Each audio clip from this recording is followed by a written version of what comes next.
The Patriotic League of Uganda PLU Secretary General David Kabanda yesterday issued a statement saying that General Muhoozi Kainerugaba, the army chief and son of the president, had withdrawn his endorsement and support for Anita Among for Speaker and Thomas Tayebwa for Deputy Speaker without giving a reason.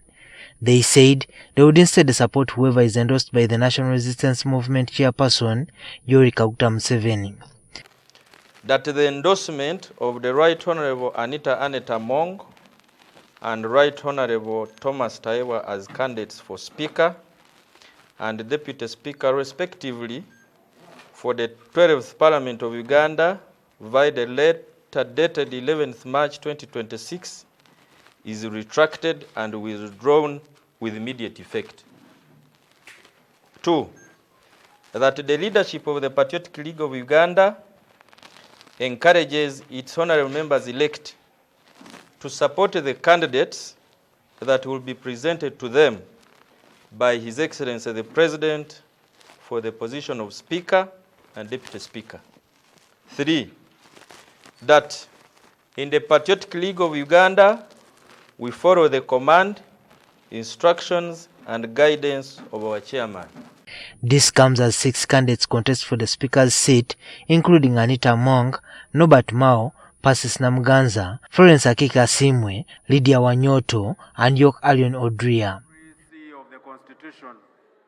Today we spoke to analysts to find out what may have led the PLU group to change its position despite earlier pronouncing support for the pair of Among and Tayebwa in the race for the Speaker and Deputy Speaker. A bit of issues around her lifestyle come out in terms of how he has amassed a lot of wealth within just a short period of time, including her house, the school that she has built, the type of car that she's driving. And we know that CDF has been vocal on corruption. He has said for him, he's going to fight corruption. So if CDF is fighting corruption, then definitely I'm sure he had to question the kind of wealth that the Speaker has been able to amass within this short period of time. Realize that their values and core principles, these two people does not reflect their principles and their values as far as PLU is concerned. So I think the retraction is based on we are with Ugandans, we are not with individuals, we are not with institutions.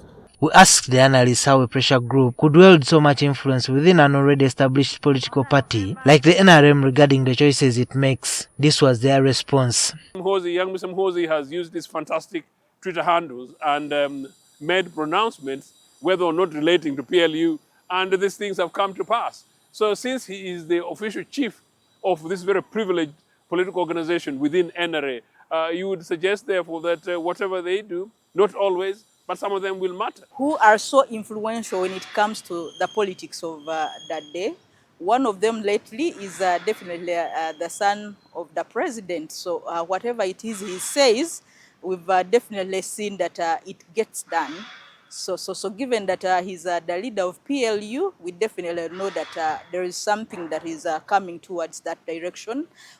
The analysts say the forthcoming term is strategic, and so are the people who will hold different government offices. There's a big conversation going on, and I would not be surprised that other bigger, much more composed, much more common names emerge as a result of this, and possibly we find them at the ballot box, but possibly those will become the speakers. What is going to happen in terms of the legislation that drives us towards maybe some form of transition in a way within the NRM political party itself.